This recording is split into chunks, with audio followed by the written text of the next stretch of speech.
Hi people, this is Stacy again. This is video number 7. I'm trying to keep up with you, give you as many as I can. I'm out to the house right now, and you got the woods looking behind me. There's a lot of places the foot showed up at back here where I used to see their eyes shine at nighttime. My last video, I think I told you that I seen their eyes shine, and I don't know if I had mentioned it before, but I did see Flower one time. I mean, I got to physically see one. Sharon, she has seen 7 or 8, and Josh has seen about 3. I've only seen one. I'm the one that talks to them. But anyway, the last video, I think I just said I only seen eye shine, but I did see one. I wanted to correct that. Also, I want to tell you a little story what happened. I had to look through my videos to see if I told you before or not, and I haven't.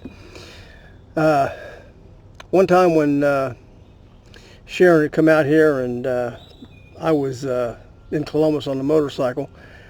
I was working. She come out, her and Josh come out, and was out here before I was. She was going to go to the store and get stuff for her food for the dinner that night. Well, she had Josh go out, and Josh was standing at the back of my Lincoln, and for some reason the Foots liked that car. I don't know why, but they did. Anyway, Josh was standing at the back of the Lincoln waiting on her, and like I said, Josh, he's MRDD. He has his little problems. He's also autistic, and he does excel in a few different things like autistic children do. Anyway,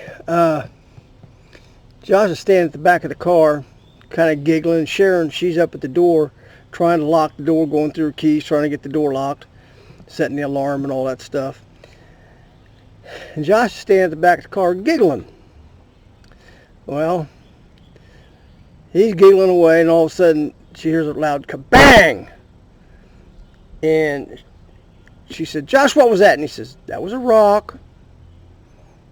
Okay. That was a rock. Who threw the rock, Josh? The bear threw it. Sharon said, "Josh, bears don't throw rocks." He said, "Well, then it was a monkey." And that was the way he said it to her. So, little did I know, the week before, or a week or two before, Sharon had seen her first Bigfoot out here. She didn't tell nobody. She didn't tell me, didn't tell anybody. Anyway, she went and she got in the car and took off with Josh. Then I come home, and when I got here, she's telling me what all went on. I didn't know anything about any of this. I mean, I knew the Foots were here, but I didn't know these things went on.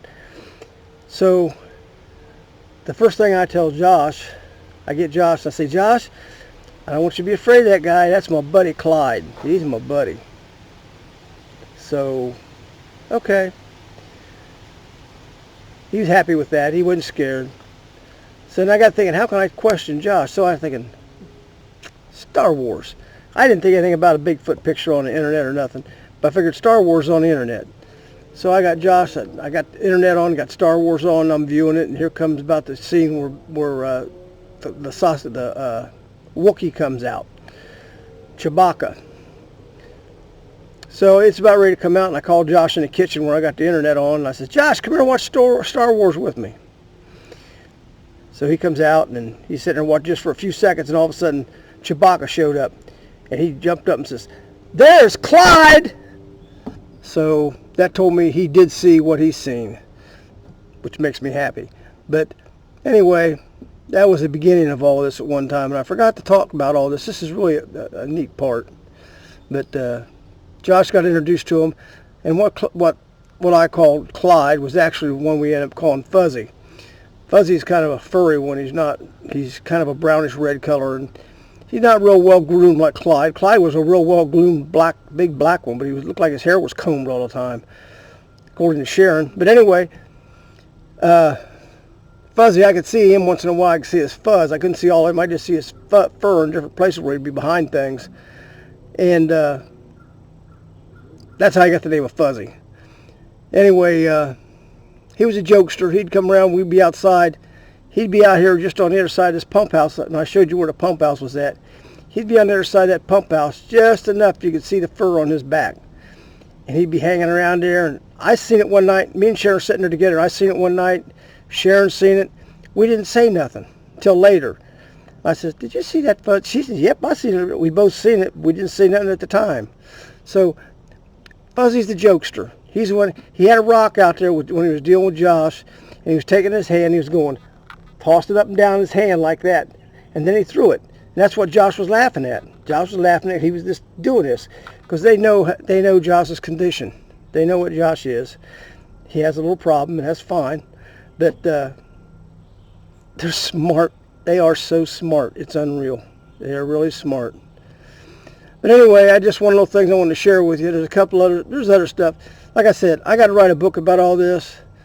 I can't go through every bit of this. There's so many instances. We did this for about 10 years, and almost every day, it like being with the Foots for us was like a mundane thing. They were just here, and that's what we dealt with. You know, we didn't want to go have researchers come out and all this crazy stuff. Oh, I want to report. No, we live with them. We enjoy it, and like I say, they've been good to us.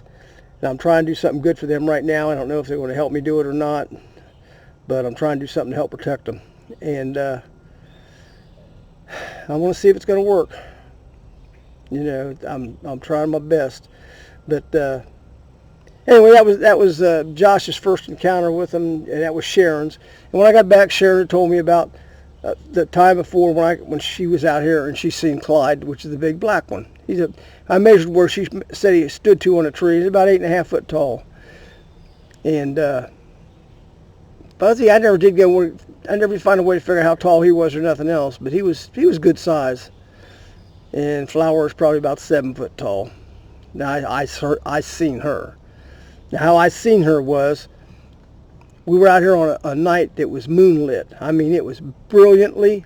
The moon was bright as ever. It was a full moon night, but it was all clouded over. So it was dark here. So I had a few eye shines over in the bush. Then I had had an eye shine over by my trailer standing up. I had a car hauler. It's in Columbus now, but I had a car hauler, and it was standing right beside my car hauler. So I'd see one eye and two eyes, and one eye and two eyes, because she was turning her head, and I figured out what they was doing. Anyway, I'm watching over here, I'm talking over there, and I'm talking over here to the both of them, and all of a sudden, the cloud went away, and there she stood, big, beautiful animal, big, beautiful, and she was standing right beside the car hauler, not moving. She wouldn't move. She finally turned her head a little bit, looking back, and she was a blondish color. And it was like watching her in daylight. When them clouds went away, it was in daylight. She wasn't expecting that. So, anyway, clouds went in. When the clouds went back, covered everything up, she moved. She didn't want to get caught doing that again, so she moved. And that was my only time to actually visually see a Sasquatch, a Bigfoot, whatever you want to call them. First people is what I call them. I call them my critters, my friends. But that's what it was. So this is just one of those things I want to share with you. And like I say, I'm trying to do my best. I'm trying to work something out to protect these guys. You know, they're human. I know you don't. It's hard for people to understand that, but they are a human. There was a DNA passed out about it one time that their DNA is the same as ours, which was on Good Morning America, and that's where I got tied up with Robin Lynn. It's all falls together. And that DNA report was not supposed to have come out, but it got snuck out of the laboratory. It got on Good Morning America, and that's how I got hooked up with Robin Lynn and the things I'm hooked up with. I thought I was the only one in the world that had Bigfoot come to them. Not the case. Not the case. I'm just one of the lucky ones that have what I have with them. But I'm honored by being with them. They make me feel good. I just wish I could share that good feeling with people, but it's kind of hard to do. But there's a lot to be learned from them. And like I said, there's good ones. There's probably bad ones out there. You know, you look at the 1922, the miners in the cabin at, what's the name? I can't remember the name of the place, but they were in the cabin, and they were attacked by the Bigfoot. Well, to begin with, they started shooting at the Bigfoot before they went to the cabin. They shot one. Well, what do you expect? I mean, you got people shooting at you. What are you going to do? I'm getting them out of here. That's what they want to do. But they eventually let them leave. But personally myself, if you'd shot one of my family members, you wasn't leaving. I don't care, daylight, nighttime, whatever it was, you ain't leaving. But they let them leave. But the bottom line of it is, they started shooting first. They just seen one start shooting. They don't know if it was going to hurt them, not hurt them. They just say, oh God, look at that, I'm scared, bang. Them things got to quit. That's why there are some Bigfoots out there that do not take to humans, because they know they're going to harm them. Just use some common sense in this and think this thing out. Because there's many times people are around them that if the Foots were out to get people, they would have smashed them, killed them, ate them, did whatever. But they let them go. They don't do nothing. They just try to scare them off, make big noises, and throw rocks at them to scare them off. That's all they do.